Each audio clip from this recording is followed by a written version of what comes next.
This is the J. Scott Outdoors podcast on Western big game hunting and fishing, and I'm your host, Jay Scott.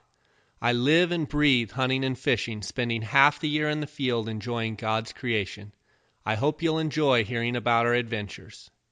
Welcome to the J. Scott Outdoors podcast. Today we have a guest from Dutch John, Utah, from the Flaming Gorge Resort. We have Woody Bair, and I met Woody actually last summer when I took a couple friends of mine, Jack Olson and MJ Mastalier, up to the Green River to do some fly fishing, and was in the Flaming Gorge fly shop there at the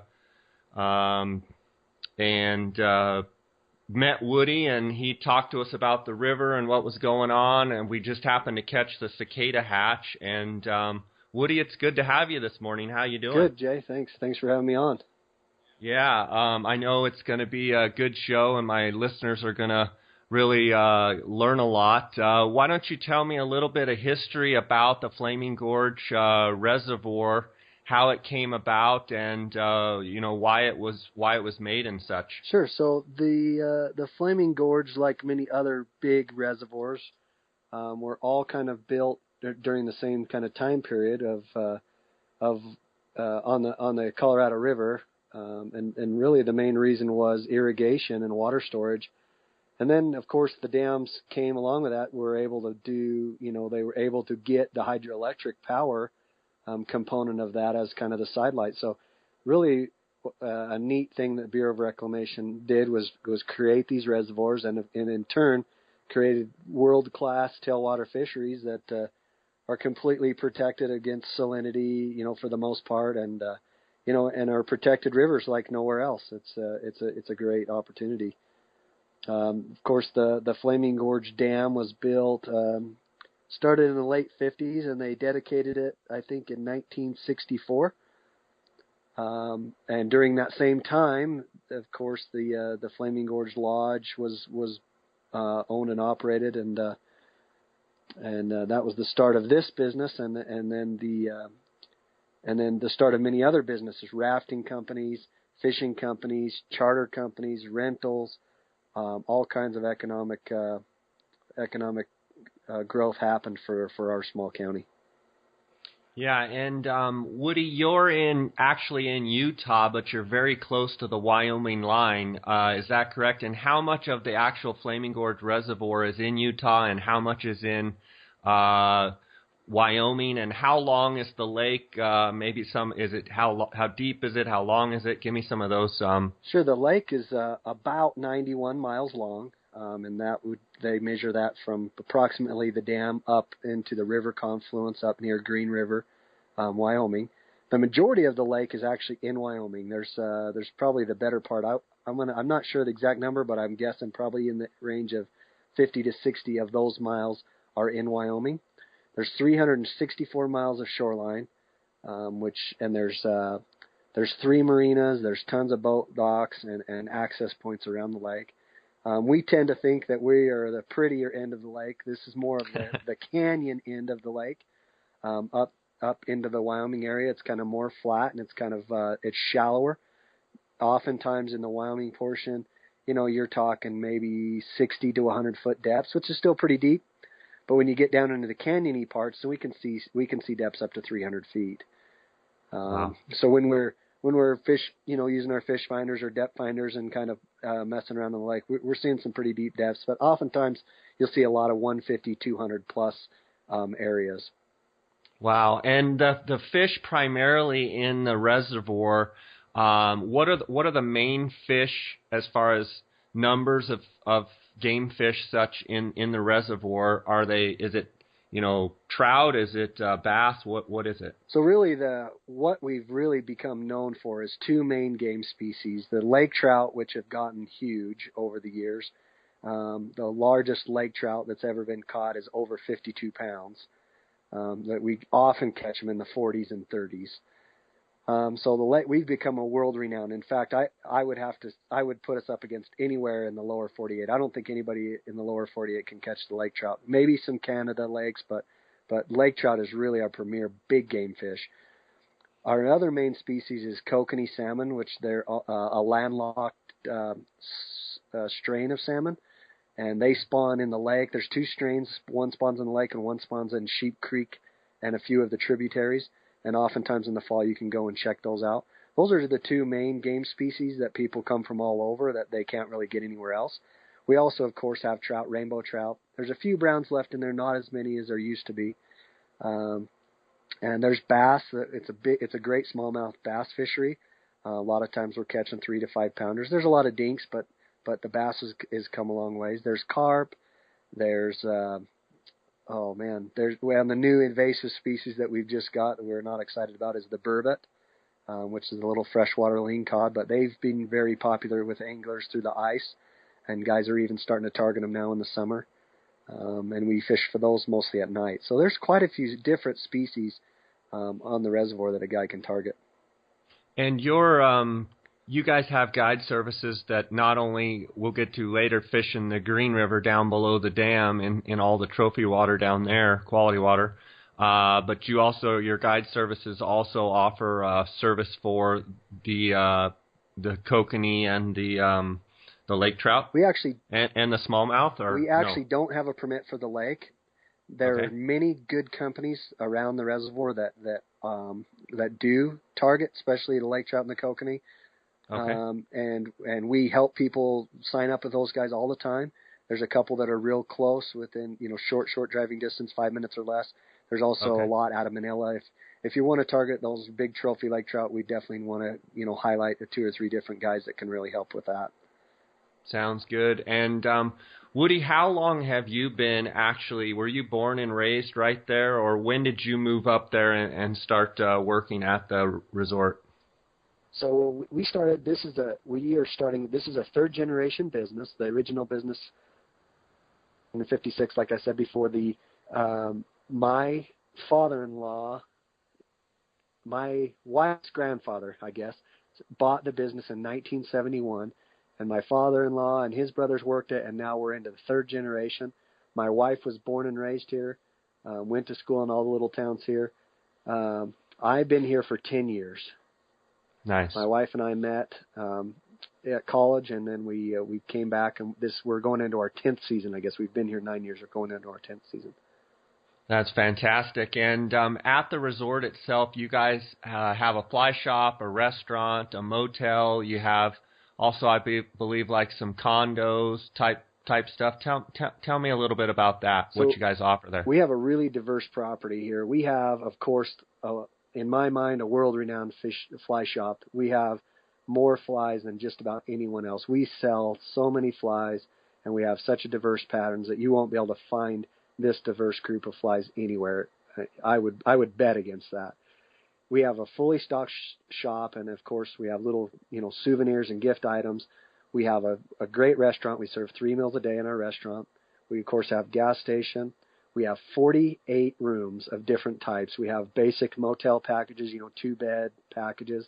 Then we have what we call condo suites, which are like a 1-bedroom apartment. They have a fully appointed kitchen, a living room, bigger bathrooms, everything. Those are really popular if people want to come and cook. We have those are also outfitted outside with barbecues, and we also have RV park, and we just expanded our RV park another 47 sites. So now we have over 60 sites of RV and we can take pretty much anything up to 100 foot and down to tent sites. We also offer raft rentals. We have rafts, inflatable kayaks. We have inflatable paddle boards. We have fishing catarafts and a drift boat even that we rent. We have boat storage. You name it, we have it. This is a fantastic place.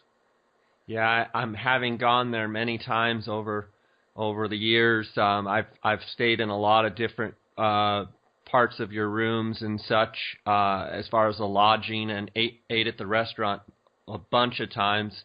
And of course, what you're saying about the fly shop is absolutely true. It's mind-boggling when you actually go in there and start going through the fly bins, which obviously I'm a little bit of a tackle junkie as far as, all types of fishing, but fly fishing for sure. I mean, I just love to come and look in the bins and talk to the guys at the shop about all the different patterns. And it's amazing how you guys have, patterns that are local patterns that work specifically for the river. And then as well as you can take a lot of those patterns and use them at Lee's Ferry or the San Juan or, on Freestone rivers as well. But the variety of patterns is just mind-boggling. Just a fantastic opportunity to look at amazing flies. Well, I appreciate that. The other comment that we get a lot on our flies is that, you go to a store, and I won't name the names, let's call them big box stores for lack of a better term, big box sports stores. Oftentimes you can go in there and find a lot of the flies, similar flies that we carry, but they're in really the wrong sizes for us. Tailwater fisheries, normally you need smaller flies. We have parachute Adams down to 26, and good luck finding a 26 parachute Adams at a big store. They sell 14s and 16s. Just things like that. The more specialized stuff that's really critical when you get into tailwater fisheries and finicky fish, clearwater fisheries, those fish a lot of times are spooky and they're scared, and you want to have the right size stuff, and really that's what we specialize in. Yeah, absolutely. And let's talk a little bit about those fish in the A, B, and C section. I fish the green quite often. I've been there in March and April for the midge and the blue-winged olive hatch, and I've been there in the summer multiple times for the cicada hatch, and caught some great days with the ant patterns and some of the different stuff. What's going on the river right now with the blue-winged olives, and how has their timing been, and what do you see the forecast being, say, for the next 30 days for fishing there? So I want to just preface, the main thing that we all really got into fly fishing for was to fish dry flies. And really, we will be able to fish dry flies pretty much now through the end of the summer with varying degrees of success. But dry flies are kind of everything that excites us about the Green River. Not only the water clarity and the dry flies, but the quality of fish. And the fish conditions are fantastic right now. Rainbows with shoulders and big fat bellies, good stout browns, and things are really looking up for us. We had a fantastic dry fly year last year. We look forward to that again this year. Right now we're seeing tons of midges. Of course, midges are always going to be small when it's cold. We see all those little tiny midges, and fish just kind of sipping the surface, and it's a lot of fun. We are starting to see the blue wings kind of pop. Right now we're just seeing the onesie, twosies, not really the big rafts of blue wings that we will see in April. And that's really when our season really kicks off, is when those big rafts of blue wings kind of start floating down the river. And we look forward to that. Everything looks to be on track. We like to see, kind of the normal spring patterns with the little bit of snow and rain, and then the melting cycles, and that all pretty much lends to what we forecast in the next 30 days. And blue wings are a cloudy bug. If you have cloudy days, you're going to have, pretty epic hatches. Am I correct in saying that? So because the blue wing is in the mayfly family, my understanding is that they're going to hatch almost every day. The difference of when you have overcast or rainy or humid days is when they emerge, when they're in that final adult life cycle and they come out of the water. They emerge in the water. Their wings will spread. On a bright sunny day, their wings dry out really fast and they can pop off the water really quickly. On an overcast day or a day where it's even snowing or raining, when they emerge, their wings stay wet and they can't fly off. So the adult basically just sits and bobs along the surface of the water, and then the fish really get keyed on them. And that's really why it feels like there's really more on the cloudy days. Those straight sunny days, they'll be flying all around, but there won't be any fish rising or very few. And those cloudy days or the rainy days, the fish are going nuts and just gorging on them. From a tactical standpoint, as far as on a sunny day, the fish may not be keyed in on the surface, but they would still be taking the emerger patterns and such below the surface, correct? Absolutely. So what we would look for on those days is a suspended fish, and we try to you try to look and see, especially with our water clarity, it makes it a little bit easier, but you can see where they're suspended. So oftentimes, if you see them just under the surface where you're just seeing backs and noses, they're eating emergers. So you want to fish something that's going to be in that water column, whether it's a emerger in the film or a wet emerger just under the surface on a short dropper. Maybe it's unweighted. So you can just stay in that 3-inch water column.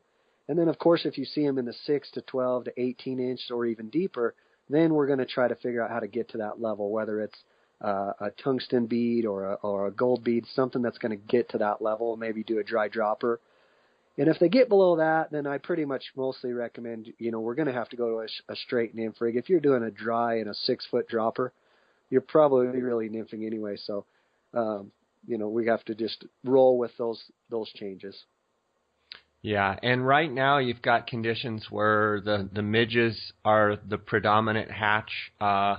And do you fish, Griffiths, gnats, and stuff like that when they're rising on midge clusters, or are you mainly nymphing and really picking the fish off as the midges are emerging? Both. So really, Okay. We're seeing about an hour to an hour and a half a day of the real hard midge hatch where the fish seem to really be keyed on them. And, the timing, of course, varies a little bit. But if you were noon to 1, in that range of that warm part of the day, you'll see the fish really actively eating midges. The other thing that I like to tell people, too, is that, we got to remember that big 18-inch fish or 20-inch fish or whatever he is, oftentimes isn't going to expend a lot of energy for a size 22 or a 24. He's just going to be slurping. So things in cluster patterns like Griffiths gnats or paramating midge or little emergers that are just in the surface film, those are really what they're eating, what they're kind of keyed in on. Because what they'll do is wait for those big clusters to happen, when there's a foam line or a scum line, and then they'll just can get a mouthful at a time. Instead of eating one skittle at a time, they get a one big bite. Absolutely. And are you seeing browns and rainbows both, rising, or is it predominantly browns or predominantly rainbows? Boy, that's a tough one. That, generally, and this is one of the big generalizations of fishing, is that the rainbows tend to like the more oxygenated water, and the browns tend to like the more pocket slow water. That doesn't mean that they can't go in the other places. So it kind of depends on where you're fishing. If you're in the faster riffly water, let's say lower A section, typically we'll start to see a few more rainbows in those areas. In the slow water, slick water stuff in the upper A or maybe in the lower B, we'll start to see kind of a higher concentration of browns. I don't know that you can say one or the other is only eating those. Okay. And you talk about A, B, and C section. Can you give me a little bit of just a rundown on each section and maybe some of the common areas? I believe in the A section all the way down to Little Hole, there's a hiking trail. I believe on the river left side. Can you just kind of walk me through all three sections? Sure. And give me kind of the characteristics of each. Sure. The A section is really the pinnacle of what the green reputation is. It is a beautiful, deep canyon. The A section is technically about 7 miles long. The upper half of that, or is a lot of the pocket water. So there's big pools, deep pools, and some slick water, and it's a slower moving section. And that, of course, is from the dam down. When you get about mid-river down, you start to see more riffly water. We call it the fast water. So you see a lot more long, wide, river-wide riffles, a few more rapids, a little more concentration of rapids on the lower A, more rocky areas. In this area, we tend to fish, trying to hit those little, especially with dries, you're going to try to hit the little pocket water behind all the eddy breaks. The A section is most notably known for the high fish population. Because of the dam and the way they're structured they have a selective withdrawal unit, they can kind of change the temperature of the river. So they try to maintain that, and that's good for food growth and also good for bug growth. So that section, the A section, averages about 12 to 15,000 fish per mile. So it's the fish count is amazing. Isn't that like some of the highest in the country? But as far as trout, I believe so. I don't think there's very many places. I mean, I know that there's some other rivers that they talk about 50 to 1,000, fish per mile, like it's great. And it's like that's nothing compares to this. And in fact, the mile right by the dam, they estimate that's right around 20,000, and the mile right near Little Hole is around 21,000 in that mile. So I mean, the first time I ever went to the green, we were floating down, and like the first 100 yards, my buddies, I was kind of taking it all in because it's a beautiful place with the canyon and the big walls and canyon walls and the, beautiful cliffs and pine trees and stuff. And he's like, Jay, look in the water. And I looked down, and it was like you're in an aquarium because the water is, it was most of the time it's crystal clear. Yeah. You can see to the bottom at all depths, and all you see is fish. It's unbelievable. Fish, so 12 to 15,000 in the A section. Yep, and that's really what is one of the things that just makes it incredible. So protected tailwater fishery with that kind of fish count, there's no other place that compares. And in fact, just like what you were saying, oftentimes when our guide clients are going down, they're looking at the canyon walls. We see deer, we've seen moose, we've seen bears, all those things on the A section. And in fact, we usually have to tell some of our clients that they have a fish on because they're just so enamored with the scenery. It's absolutely amazing. And so the A section is the dam to Little Hole. Of course, just like you said, there's great access. There's a walking trail down the river left the whole way, and I would call it probably a low, moderate type of hike. It's there's a little bit of rocks, but for the most part, it's a well-maintained trail. There's bathrooms down around mile marker 5. There's bathrooms, of course, at the dam and at Little Hole, so there's plenty of facilities there. There is no camping or fires allowed on the A section, and that is to try to help maintain the pristine area because of the amount of use. So when you go past Little Hole, let's say if you're drifting, then there's camps. There's a bunch of different camps all along both sides of the river that you can have fires, that you can camp overnight. And that's one thing that separates the A and the B section. The upper B section is a lot like the A. You still have a lot of the kind of the deeper canyon kind of feel. The lower section, when you get a little bit further down, is more flat water. So you get more grassy cut banks. That's really popular during hopper season when you get a little breeze in the afternoon, pushes some of those hoppers in the river, and the fish can really key on them there. And the C section is really similar to the B. It's managed by the BM. It's a lot more flat water, and you get a lot slower moving stuff. The water clarity down there does become a little bit of an issue at times, even on the lower B section. But that's where, it's kind of always been that there's less fish per mile, but oftentimes there's some bigger ones. So, if you want to target more aggressive big browns, we're stripping streamers down in the lower B and C sections and finding some success there. And where would you say the biggest fish in all of A, B, and C, are they in A, right up by the dam, or are they mixed throughout the whole river? Where are the biggest fish in all of those sections? So the river record was caught very close to the dam. I don't know.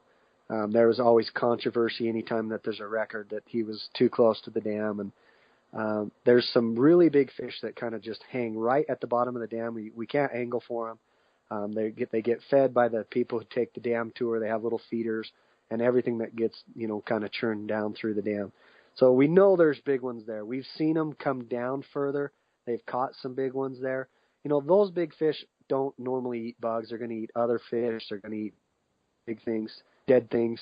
Over the last few years, though, we have seen a bigger emergence of larger 25-inch plus fish, in the B section, 27-inch fish. We found some there. We seem to be finding them still in B. We once in a while will get one on the A, but because I think of the amount of fish that are there, I think the big ones tend to be further down. Gotcha. And so with the blue-winged olives coming the main time, if you had to pick, say 2 weeks that year in and year out is typically the best time for blue-winged olives, when is that time I would period? say second and third week of April. If you were trying to plan a trip, and it's always hard. We try to plan trips around blue-winged olives, around cicadas, around hoppers, around yellow sallies, because those hatches are huge and the fish just go nuts. So blue-winged olives, I would say, second, third week of April, maybe into the fourth week. But we're so dependent on weather on those hatches that it can come and go and miss those time frames. Sure, absolutely. And then May and June, you move into cicada season. how does the outlook look? How I was fished it last year several times for the cicadas.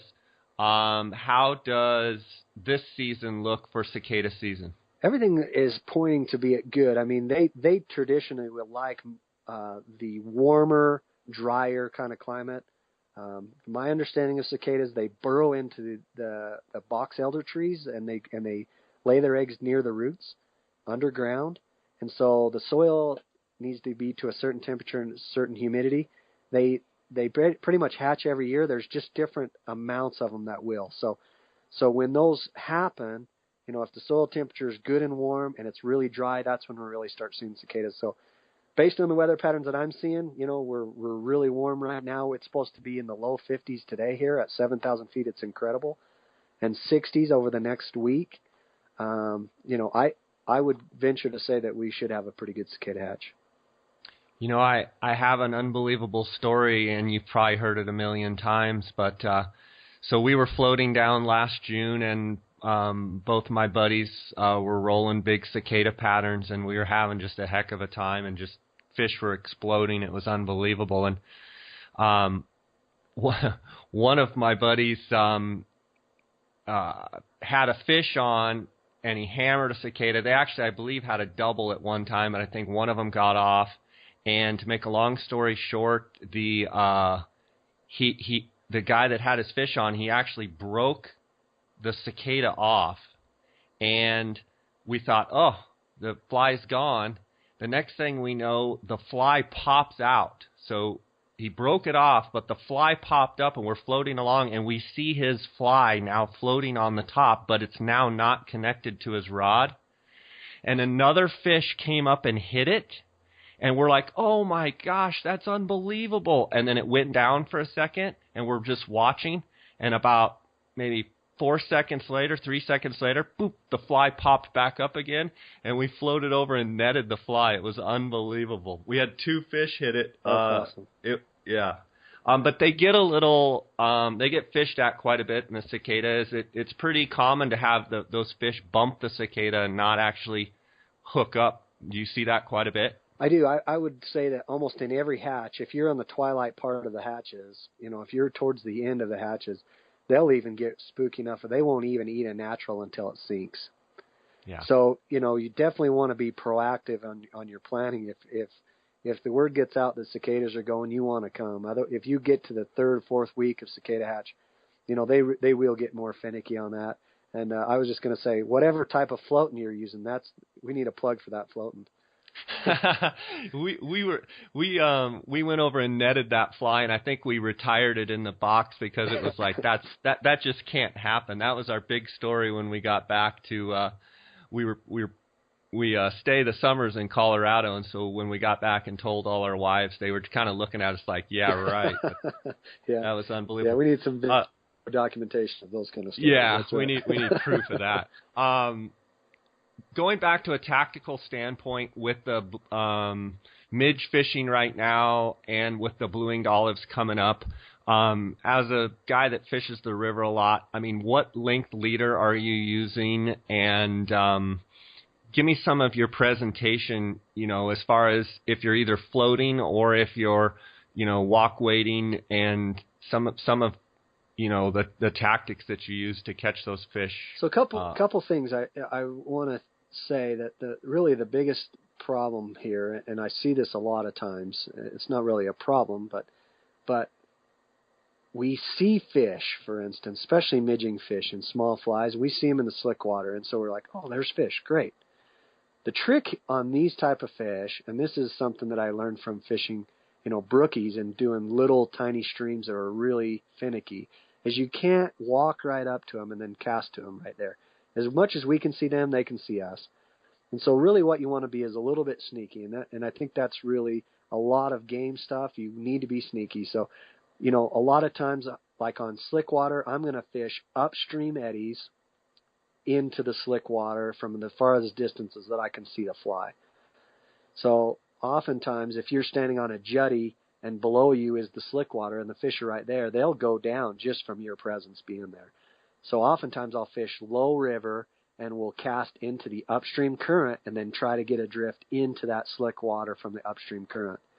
And that's something a lot of people don't do. We do that also from the boats. We'll anchor down below, and then we'll fish upstream current to those slick just to be water. clear, you're talking about where the main river's coming by and it's creating a back eddy where then the water now is flowing away, going back upriver. Yep. You're going to be presenting your fly on the boat side or where you're standing side and then letting it drift basically going upriver to the fish. Yep. Oftentimes, which will be facing you, right? Yes. They'll be facing into the current. Yep, and you'll be even facing upriver.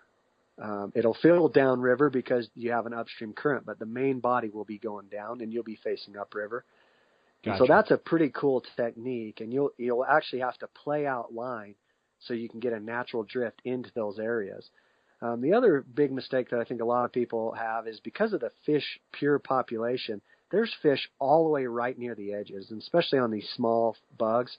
People oftentimes will just dive right into the water and walk out, chest deep and start fishing, and oftentimes miss quite a few fishing opportunities right next to the shore, right near the bank. It's a good tactic to start fishing. Just drop your line in right at the very, small, and just, you don't even really cast. You're just kind of doing like a tenkara type of style, just dropping the fly in and fish your way out and then move into the water. But oftentimes I know that there's fish in certain areas and little seams right along the bank, and people just miss those opportunities. Yeah, that's a great tip. And then, Woody, doubling back to something you had said, so if you're fishing that upstream eddy and the current's going away from you and your fly is going away from you and the fish are out there and they're facing you, tell me a little bit about your hook set when a fish is facing you, because a lot of times guys will yank it right out of their mouth. What do you do to ensure a good hook set? Give yourself that little split second. If you can think about just even giving yourself just a little count. And then the other thing that I see a lot of times too is especially when you're playing out line in this situation, you're going to want to make sure that you don't have a lot of excess line. You'll miss all those fish with excess line. Midge fishing is some of the most rewarding fishing because you have to do everything perfectly. The fly has to be right. The drift has to be right. Your hook set has to be right. But it can also be one of the most frustrating because there's fish there, they're eating, and you just flat cannot get to them. So just give yourself a little bit of time. Slow yourself down a little bit. Give the fish the chance to go ahead and eat it, and then and you can just even do just a little bit of a strip set or just raising the tip. You got to think about that. When that fish bites that fly, it only has to move 1/8 of an inch to be a hook set. So if you have a lot of extra line out and you're having to pull in 3 or 4 feet of line to try to get that set, you'll never catch him. Yeah, that's great stuff right there. Woody, what are you seeing as far as you said the fish are healthy? I know what the fish at the Green River are like because I've fished there, but for people that haven't been, and let's say they're, nice average anglers, they fly fish quite a bit. I mean, what can they, as far as size of fish, what should they expect, common? Well, oftentimes not everyone's always happy with the wildlife resource guys and what they do. We are thoroughly excited with what they've done. A few years ago, they changed the slot limit. So the slot is now 15 to 22. And what that's really done is that has really moved the needle. As far as we were catching a lot of 15, 16-inch fish, now we're catching 18 and 20-inch fish. I mean, we were catching 20s last season like crazy. We're starting to see some good 20s now. Oftentimes in tailwater fisheries, especially when the water gets warm, you get really eel-y looking fish. They have a big head and a small body, kind of like post-spawn fish in higher lakes. Here we're seeing fish where their head is smaller than their body, where, their body, actually comes out all directions. Big, nice, we call them shoulders, big, nice bodies on them, nice big fat bellies. So that the health of the fish is really strong. We don't really see a lot of chewed up fish. We're seeing just good, strong, healthy fish. And one of the things that's amazing with the Green River is the coloration of fish. Rainbows that are bright pink and flushed, almost spawn looking all the time. Browns with deep, dark brown and orange coloration. And you just don't see that everywhere. Yeah, I mean, people look at my Green River photo album and they're just like, wow, Jay, what kind of filter did you use on your camera and this and that? I'm like, there is no filter. Those fish are amazing. the coloration is, like you said, it's amazing.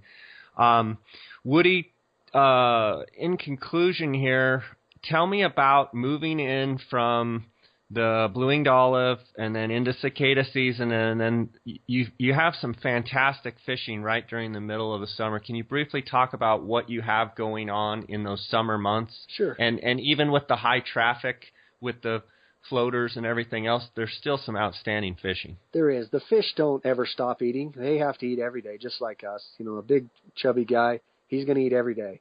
And these big chubby fish are going to eat every day as well. So it doesn't matter if there's rafts floating over the top or if it's 100 degrees outside. They're still going to eat. Now, what we do is we're going to transition. The blue wings are our first big dry fly hatch. Then we traditionally will see kind of an ant, kind of small terrestrial kind of stuff that kind of starts to happen. Then if everything lines up, then we see the cicadas. And then we kind of go to like a yellow Sally's, which is actually a small stonefly. Not a lot of people know that that's a really small stone. We don't get the big stoneflies, but we get the yellow Sallies, and oftentimes they're in like a 14 to 12 in a dry fly. And there'll be hatches that'll just blanket. And it looks like snow flying, but they're fluttering all over, and the bugs go in your nose. It's awesome. Then we go from stonefly or yellow Sallies to basically then we start getting into our bigger terrestrials where we're going to see hoppers, we're going to see beetles, we're going to see all those things. And we want a good, dry, hot summer for those things to kind of happen. So once you transition into hopper season, then it's just we do a lot of hopper dropper stuff. Now, the summer can be some of the most rewarding fishing. Even though we don't really like fighting off rafters and those kind of things, that's what makes this river so special, is because it's an open river. They haven't stopped anybody from coming, and that's what makes it so unique. So what we do tactically, fishing-wise, is oftentimes that's the time we're going to go lower river. Some of the B section and those grass cut banks that we talked about before are going to produce big hopper yields and big beetle yields. And so we will kind of concentrate. We'll move a lot of our guiding clientele down into the lower river and to try to get away from those high pressure days, especially on the weekends. Weekdays, it really is still no problem. On those weekends, those Saturdays, holidays, Friday, Saturday, Sunday, Monday, kind of long weekends, we're going to move them into the lower river and still get into plenty of fish down there.